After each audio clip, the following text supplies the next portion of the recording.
Bricc Baby was sentenced to 92 months, right? 7 years and 8 months.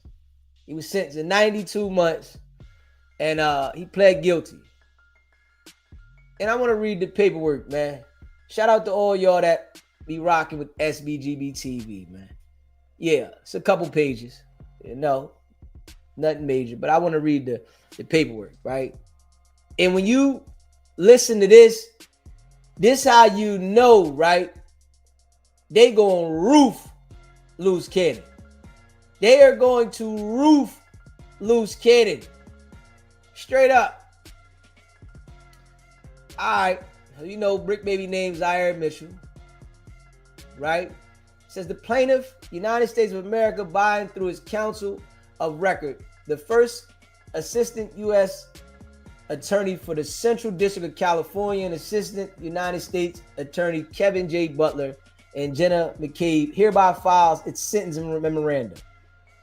This sentencing memorandum is based upon the attached memorandum of points and authorities, the files and records in this case, and such further evidence and arguments as the court may permit. All right. Memorandum of points and authorities. Defendant Zaire Mitchell has pleaded guilty to being a felon in possession of a firearm and ammunition seized from his home in 2023 and admitted to also being a felon in possession of more ammunition he fired at others in a parking lot in 2022, as well as submitting a fraudulent application for disaster relief based on the January 2025 fires.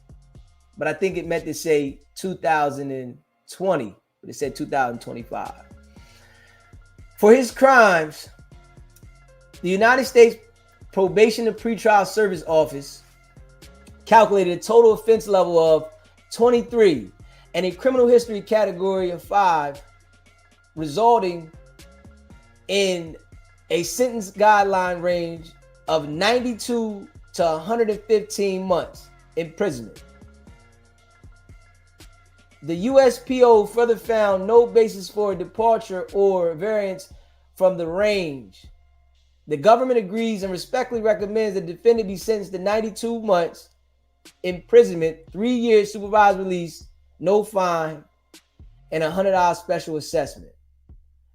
Over multiple months in 2023, law enforcement intercepted defendant on wiretaps and multiple Rolling 60 gang member phone. On multiple intercept calls, defendant was heard discussing criminal activity, including recounting murders he committed as a youth.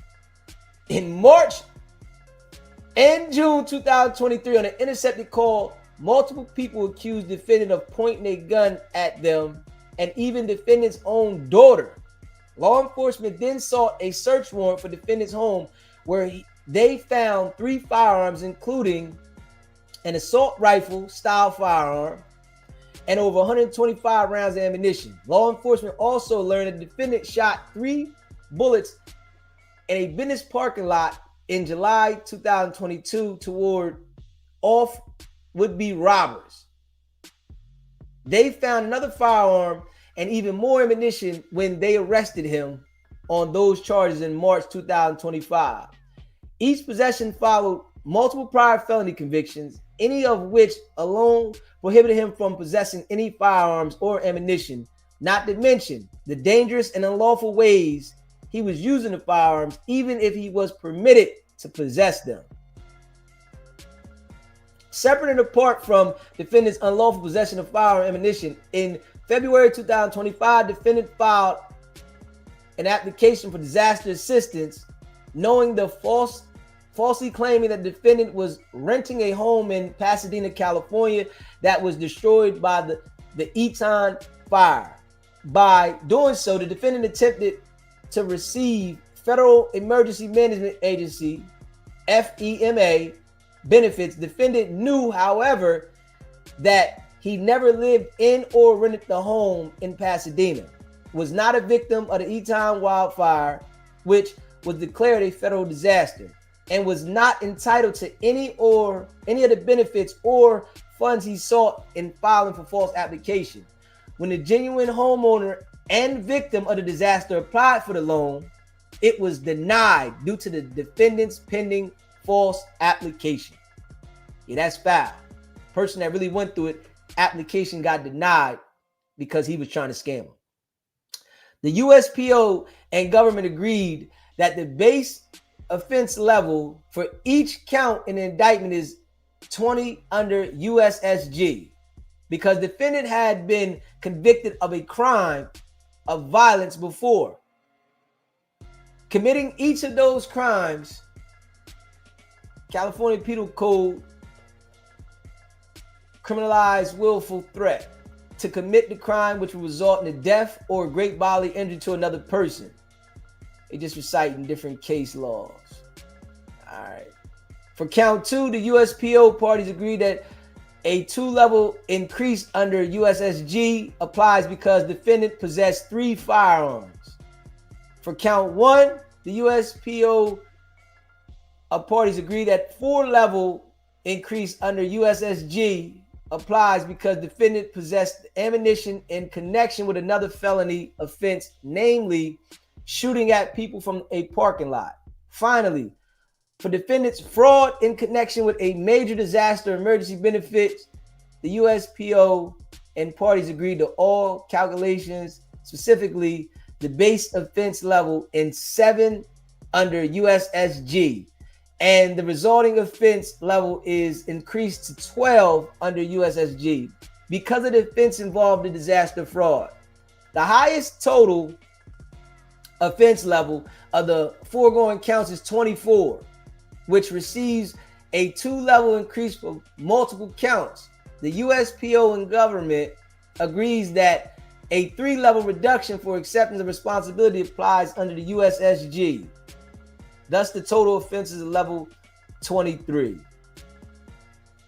The USPO and the government agree that the defendant is in criminal history with the foregoing calculation. Defendant guideline ranges from 92 to 115 months. The government's recommendation. The court must impose a sentence that is sufficient but not greater than necessary to achieve the purpose set forth in the 18 U.S.C. The court shall consider the nature and circumstances of the offense and the history and characteristics of the defendant, 18 U.S.C. In addition, the court should fashion a sentence that reflects the seriousness of the offense, promotes respect for the rule of law, provides just punishment for the offense, affords adequate deterrent to criminal conduct, and protects the public from future crimes of the defendant, among other considerations. The government recommends that the defendant be sentenced to 92 months imprisonment, which is the low end of the guideline range.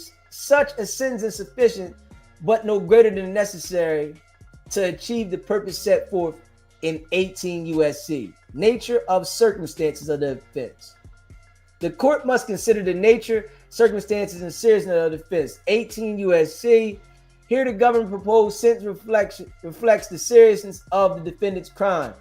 In this case alone, defendant possessed multiple firearms on multiple occasions and over 125 rounds of ammunition, some of which he fired. First, the defendant shot at would-be robbers in a business parking lot. Less than a year later, he was found with more firearms. After reportedly pointing them to his partner and child, each time defendant was prohibited from possessing a firearm and ammunition, let alone so dangerously using them. The defendant then possessed yet another firearm the night before his arrest during a live stream podcast with one of his rivals, and the gun can be seen in the defendant's waistband. We know that was no jumper. His possession of the firearm the following day, along with even more ammunition at his home with his child during his latest arrest, only further corroborates the need for significant sentence. But defendant's crime do not pertain only to violence and weapons possession. In his plea agreement, the defendant admitted to fraudulently applying for the FEMA benefits by claiming to be a renter of a Pasadena home that was destroyed in the Eton fire in January 2020. Because of the defendant's false application, the homeowner who really lost his home had his own loan application denied. Defendant's crimes have been consequences first. Defendant's crimes have been consequences first for his victims and now for himself. That is why the government is seeking a 92-month sentence. History and characteristics of the defendant. Defendant's history and characteristics also warrant a 92-month sentence. Defendant's criminal history is decades long. His first felony in possession of a firearm offense specifically dates back to 2009. His probation violations begin no later than 2012. He threatened a crime with the intent to terrorize his victims, received a stay away order, and blew through the court's leniency with multiple probation violations. Much like his attitude encapsulated in wiretap calls in this case and on a video podcast as late as this year. Back in 2016, he assaulted victims with deadly weapons when he lifted his shirt to brandish a firearm saying, "Don't fuck with me." Even his 6-year prison sentence for robbery in 2020 did not dissuade the defendant from committing all the crimes in this case. All of which is only a fraction of the defendant's criminal history, surpassed the point needed to be in the highest criminal history category, and includes a high-speed chase ending with the defendant barricading himself inside of a home on television, which the defendant later glamorized in the music videos. Warrants that the government recommends the sentence. Need for deterrence and to promote respect for the law. The recommended 92-month sentence is necessary not only to deter the defendant, but also to adequately deter others. So they made sure that they gave him this lengthy sentence to set an example. The same thing they're going to do to loose cannon. The sentence imposed is required to afford adequate deterrence to criminal conduct, which encompasses both specific and general deterrence. This 92-month term of imprisonment is warranted here to adequately deter the defendant and others from further criminal conduct. It is longer than past sentences he has received for a good reason. The defendant's past sentences were too lenient to promote his respect for the law. Supervised release. Given the seriousness of the intent defense, imposition of a 3-year term of supervised release would provide a needed additional incentive for the defendant to refrain from committing further crimes. In this case alone, the defendant admitted to 3 separate crimes during 3 separate years, starting with a shooting and ending with a disaster fraud. His criminal history, which landed him in the highest criminal history category, is riddled with prior probation violations. A 3-year term of supervision release is sufficient, but no greater than necessary to protect the public and deter further criminal conduct. Conclusion. Defendant and his conduct are full of contradictions. Defendant purports to be a dedicated father and indeed appears to be present caregiver for his youngest child. Defendant also kept illegal loaded dangerous firearms in her presence in multiple residences unsecured. Defendant is also a charismatic and talented public figure, but thus far the defendant has used his gifts merely to glamorize violence, drug use, and a life of crime, and has been unable or unwilling to transition fully from that life to a productive one. It is these contradictions that demand a guideline sentence, but one at the low end of thus guidelines. Thus, the government respectfully recommends that the defendant be sentenced to 92 months imprisonment, 3 years supervised release, no fine, and $100 special assessment. There you go. Bricc, baby. Yeah, gave him 7 years and 8 months. You know, that situation there, right? You know,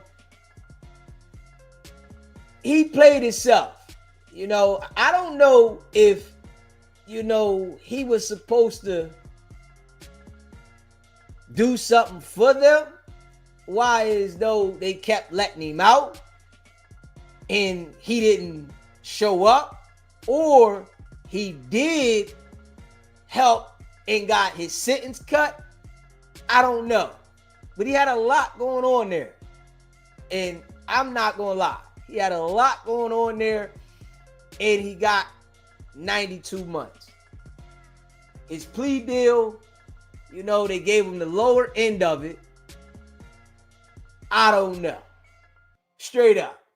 You know, we'll see if something comes out with the situation, because they're saying that they had him on wiretaps talking to the rolling 60s, right?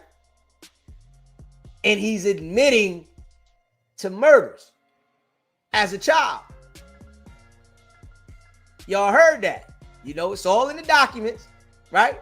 So they got him on wiretaps admitting to murders as a child. And who knows if these murders were unsolved or if they were solved.